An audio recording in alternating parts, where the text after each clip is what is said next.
কবে তোমার হবে হুঁশ? হে মানুষ, কবে তোমার হবে হুঁশ?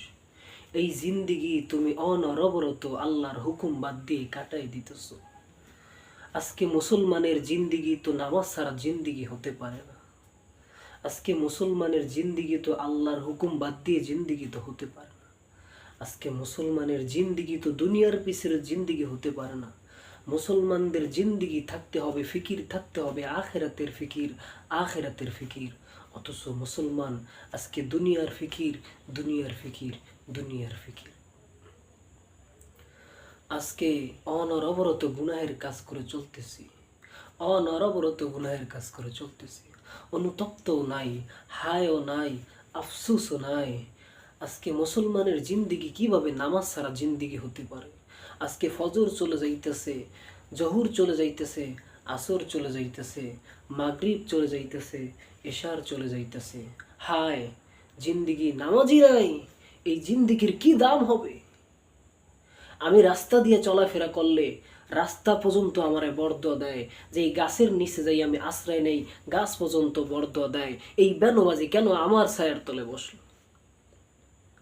আজকে মুসলমানের জিন্দিগি নামাজ ছাড়া কিভাবে জিন্দিগি হতে পারে? অথচ গুনাহ করে চলতেছি, গুনাহ করে চলতেছি। এই গুনাহের দ্বারা আমার হাত নাপাক, আমার চোখ নাপাক, আমার পা নাপাক হয়ে গেছে। সূরা ইয়াসিনের 65 নম্বর আয়াত আল্লাহ কি বলছেন? আলিয়াউমা নাখতিমু আলা আফওয়াহিহিম ওয়া তুকাল্লিমুনা আইদিহিম ওয়া তাশহাদু আরজুলুহুম বিমা কানু ইয়াকসিবুন। কিয়ামতের দিন আল্লাহ তাআলা মুখকে, এই আমাদের মুখ আল্লাহ তাআলা আটকিয়ে দেবেন, পাথর মেরে দেবেন, পাথর দিয়ে আল্লাহ মোহর মেরে আটকিয়ে দেবেন। আল্লাহর বিরুদ্ধে, আল্লাহর সামনে আমাদের বিরুদ্ধে হাত কথা বলবে, হাত কথা বলবে যে আল্লাহ, তোমার এই বান্দা এই হাত দ্বারা এই খারাপ কাজ করেছে, এই পা দ্বারা এই খারাপ কাজ করেছে, এই চোখ দ্বারা এই খারাপ কাজ করেছে। তখন যদি আল্লাহর কাছে আমার হাত আমার বিরুদ্ধে কথা বলে, আমার পা আমার বিরুদ্ধে কথা বলে, আমার চোখ আমার বিরুদ্ধে যদি কথা বলে, তখন আপনারা আমার কি উপায় হবে? অথচ নিজেকে দাবি করি আমি নবীজির উম্মত, আমি আল্লাহর গোলাম। নবীজির উম্মত এবং আল্লাহর গোলাম তারাই দাবি করতে পারে যারা আল্লাহর হুকুম মানে। তুমি আর আমি কি হুকুম মানি? আল্লাহর নিয়ামত খাইয়া আল্লাহর সাথে গাদ্দারি করি। অথচ চিন্তাও ফিকির করি না অন্যেরা গুনাহের কারণে অনেক অনেক সময় অনেকে শাস্তি পায়, কিন্তু নিজেরা অনুতপ্ত কোনোদিনও হইছি? হায়, আমার গুনাহের কারণে আমি যেই পরিমাণ জাহান্নামের আগুনে জ্বলতেছি, হায় আমার গুনাহের কারণে আমি যেই পরিমাণ আমি দুনিয়াতে এখনো অভিশপ্ত আছি, আখিরাত লাঞ্ছিত।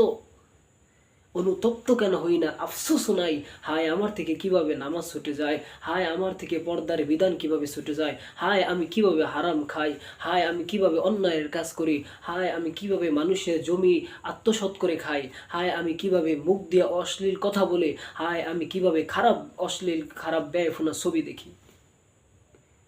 যখন আমি অশ্লীল ভিডিও দেখি তখন তো এই আফসোস হওয়া দরকার ছিল। এই চক্ষু আল্লাহ যদি এই অবস্থায় অন্ধ বানিয়ে দেয়, তখন আল্লাহর নাজ নেয়ামত দেখার মতো, পৃথিবী দেখার মতো আমার সৌভাগ্য হবে না। মুসলমান, এখনো সময় আছে, ফিরে আসো, এখনো ফিরে আসো। তোমাদেরকে বয়ান কেন করা লাগবে? তোমাদেরকে কেন ওয়াজ নসিহত করা লাগবে? তোমরা তো মুসলমানের সন্তান, রসুলের উম্মত, রসুলের কলিজার টুকরা উম্মত। সেই উম্মত, নবীজি তো উম্মতদেরকে নিয়েই তো জান্নাতে যাবে। সেই উম্মত, এখনো ফিরে আসো, 5 ওয়াক্ত নামাজ পড়ো, আল্লাহর হুকুম মানো, জীবনকে পরিচালনা করো, সুন্দর করো, সুন্দর করো, সুন্দর করো।